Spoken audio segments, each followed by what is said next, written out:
This is your News Now Sports. Columbus Grove is coming off of a huge conference win as the Bulldogs handed Spencerville their first NWC loss last week. That win pulled Grove into a three-way tie atop the conference, but in order for it to remain that way, the Bulldogs need a win tonight as they hit the road to take on Jefferson. The Jeff Cats' only win in 2019 came all the way back in Week 3 against Perry. Since then, Jefferson has dropped 5 in a row. First quarter, Grove up 7-zip, and they add to it as Blake Reynolds calls his own number, gets the edge, and has plenty of room as he takes it in for 6. Grove tacks on the extra point. It's 14-zip Bulldogs. Ensuing Jefferson drive, you can see these conditions not ideal, and that ball pops out. Zach Ridenauer falls on it for Grove as the Bulldogs are in business, and on the first play of the ensuing offensive drive, Jaden Daniels is a huge hole up the middle. The freshman takes it in from 42 yards out as it's 21-0 Columbus Grove after 1. Second quarter, the Grove offense keeps humming as on 3rd and long, Reynolds keeps it again and finds Paydirt again. A 33-yard scamper this time for the Bulldogs QB as Columbus Grove wins big, 63-0. On the cross-country track, there's a cross-country regional at Tiffin today. The Division III girls race up first this afternoon. Minster's Ella Bodie takes home the silver with a second-place time of 18 minutes, 34.1 seconds. The Wildcats are regional champs as they finish first in the team standings today. This is Columbus Grove's Alyssa Ellerbrock finishing 7th. Grove also off the state as a team as they finish 3rd. In Division II, Van Wert's Kaylee Phillips finishes in 6th place. The Cougars claim 6th as a team. Salina's Kaylee Dameron finishes in 8th right here. The Bulldogs are off the state, taking 4th as a team. Shawnee's Molly Stump claims 27th today. Shawnee also off the state with a 3rd place team finish. Finally, in Division I, Finley's Colette Seeger finishes 20th. The Trojans, though, do not qualify for state. Finley finishes 4th in the team standings. In the boys event, beginning in Division II, Defiance's Malachi Bronson qualifies for state, finishing 2nd, while Ottawa Glandorf's Cameron Mag finishes 13th. Defiance and OG finish 1st and 7th, respectively, in the team standings. In Division III, Ayersville's Noah Fisher is your regional champion with a first place time of 15 minutes, 41.1 seconds. Minster's Alex Albers finishing right behind him. He heads to state with a second place finish, crossing the line in 16 minutes, 11.28 seconds. Perry's Brady Yingst also qualifies for state. He finishes 11th in 16 minutes, 36.73 seconds.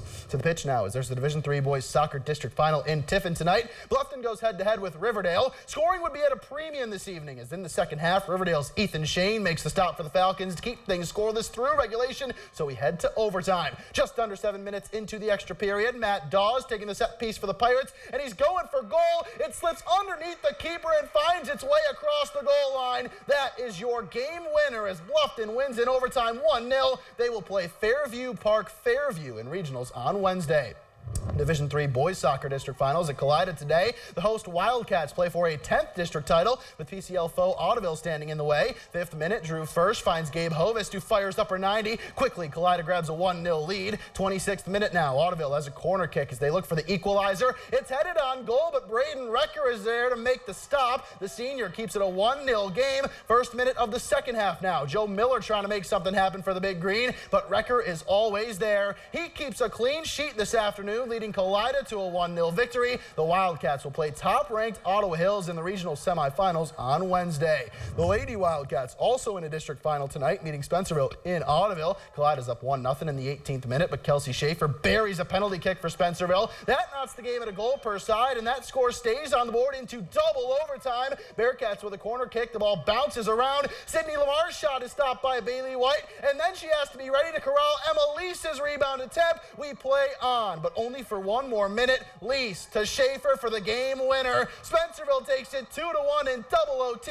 The Bearcats will make their first trip to the regionals on Tuesday against Archbold. Girls' turn now still as there's a Division III district final in Tiffin that sees Liberty Benton up against Mansfield Christian. First half, LB up 1-0, and Sophie Ashmeyer keeps it that way, making a big save there. The Eagles lead it at the break. Then just 30 seconds into the second half, Maya Rickle gets past the D and flicks it to the back of the net. Liberty Benton wins the district crown with a 2-0 victory. They will play Eastwood in a regional semifinal Tuesday at 7 at Perrysburg. There's a Division II girls soccer district final at Elida as Salina matches up with Bath. First half, Bath pressuring. Ainsley Miller gets free in the box, but Kennedy Henry comes off her line to make the stop. The rebound is then kicked up and over the net. It's 0-0 at the break. Second half, Salina up 1, and they are trying to protect it off the set piece. It's Henry standing tall again. Salina claims the district crown with a 1-0 win. They will play Oak Harbor in the regional semifinals on Tuesday at Finley at 7:30. 7 p.m. We need to take a break here on Your News Now Sports, but when we return, we hit the college scene as there's a top 25 showdown at the Shoe today. Third-ranked Ohio State hosts number 13 Wisconsin in a pivotal Big Ten battle. Full highlights coming up next.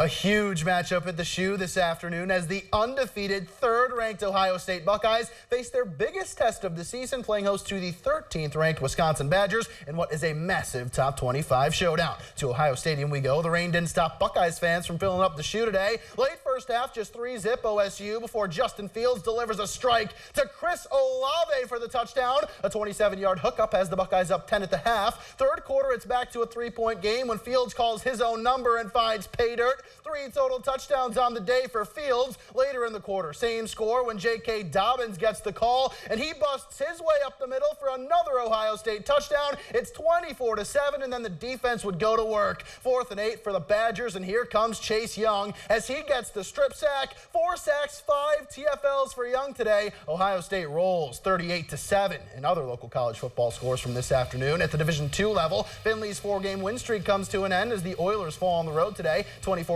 against Notre Dame College. In Division III, Ohio Northern improves to 4-2 in the OAC as the Polar Bears trounce Capital 49-0. Annograd Christian Williams carries the ball 25 times for 218 yards and 3 touchdowns, thus reaching the 1,000-yard rushing plateau for a school record 3rd season. Finishing in Bluffton as the Beavers win their first game of the season, 24-17 against Anderson. Darian Greeley goes for 220 on the ground and a score. The Beavers finally find the win column. Women's soccer at UNOH today as the Racer women close out conference play on Senior Day against the University of Michigan Dearborn. First half, no score. Olga Masambo plays it into the box. Kate Ajimong settles it down and buries it as UNOH takes the 1-0 lead. Less than 3 minutes later, they add to it when Agnes Steffensdottir plays it into the box. Julie Kazanov is on the other end to slot it into the bottom corner as the Racers double their lead. Still in the first, Masambo showing off her wheels. This time she lets it go and finds the back of the net. UNOH wins big 6-0. Men's turn at Racer Field now as they play game 2 of a 3-game homestand against UM Dearborn. 22nd minute, Kareem Juwini is on a run, and he fires it right past the keeper and in. The junior from Helsinki scores 3 today. Racers win 4-1. Senior Day at the Garage, as well as the Racers women's volleyball team also hosts UM Dearborn today. First set, UNOH down 1 when Kaylee Hulst sets Casey Yeager, who kills it home. We are level at 3s. Later in the set, Hulst this time assists to Ashley Schloss, who shows some beautiful touch to find the floor. It's 10-8 UNOH, and they would pull away. Look at this effort from Devin Heitkamp, getting the block to start the play before the ball comes back over the net where she is waiting to put it home. UNOH wins in straight sets, 3-0, Katie. All right, thanks so much, Matt. We'll wrap things up after the break.